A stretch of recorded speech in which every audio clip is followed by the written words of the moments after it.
I am Dr. Tonja Williams Knight, and today I am so excited to do something that I love to do with my family. Now, you all are my children too, but because there's so many of you, I wanted to do something that would touch each and every one of you. And that is, I'm going to do something I love to do, read a story. Now, you will hear a little noise in the background because I'm in the lobby of where I work, which is City Hall, the city of Buffalo. So you hear a little noise.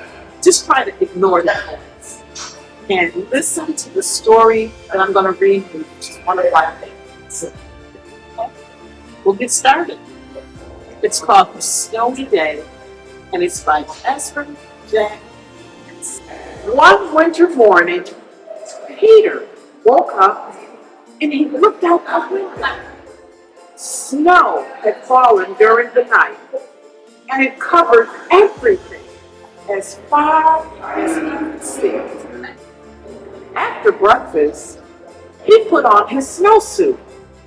Do you know what a snowsuit is? It's kind of like a coat that goes all the way from up here all the way down to your ankles. And he put on his snowsuit and he ran outside.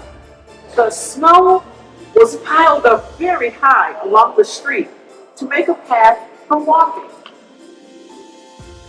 Remember, we had lots of snow last week, especially in the southern part of our city. So much snow. Do you like snow? I like snow. I do like snow, especially at Christmas time. Crunch, crunch, crunch. His little feet sank into the snow, and he walked with his toes pointing outward like this. He walked with his toes pointing in like that. So his toes were pointing out, then in. Out, then in.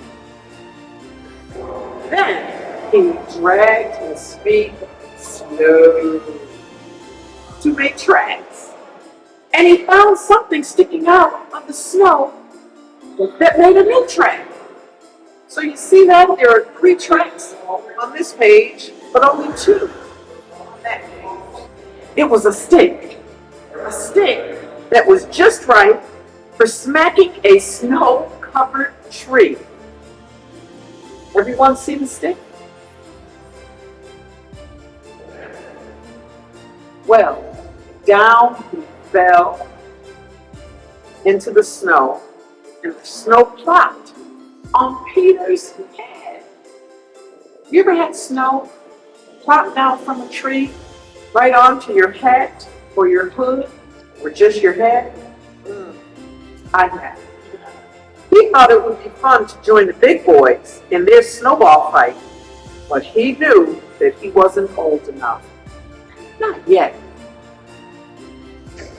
So, he made a smiling snowman, and he made angels.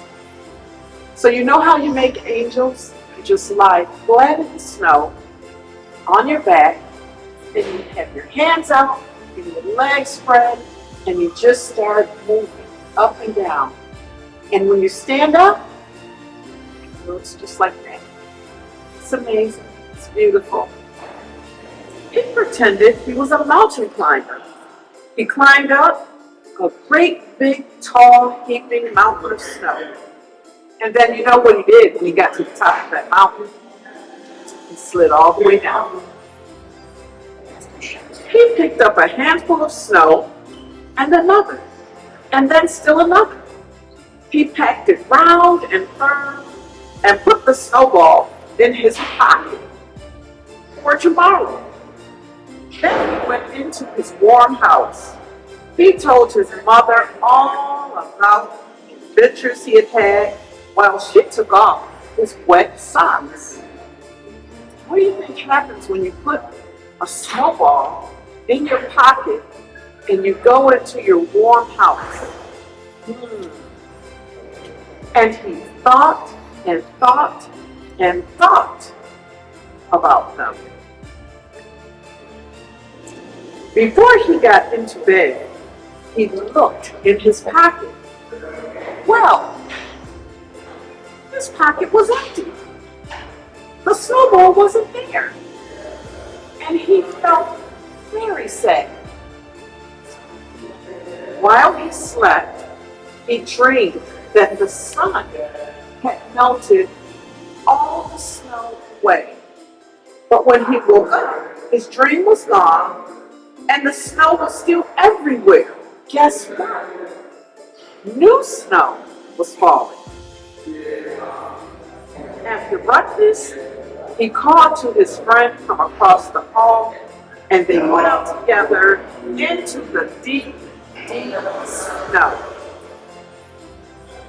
And that's the end. So it was a snowy day, and he was having so much fun that he wanted to save that fun. And so he made a huge snowball, he put it in his pocket to try to save all of the fun he had had with snow. He went into his warm house, but, the snow melted. And so when he woke up the next morning hoping he would have that snowball, it wasn't there. He felt sad. But when he looked out the window, there was more snow, new snow, beautiful snow falling. So he knew that he and his friends could go outside and make new snowballs. And that's the end of this story. But I certainly, as your superintendent of Buffalo Public Schools, wanted to wish every single one of the children and my families a happy holiday season. I want you to be healthy, be safe, and free. And the great thing about this is you can rewind it and you can listen to this story again and again. This is one of my favorite winter Christmas stories. Happy holidays, and I will see you in 2025.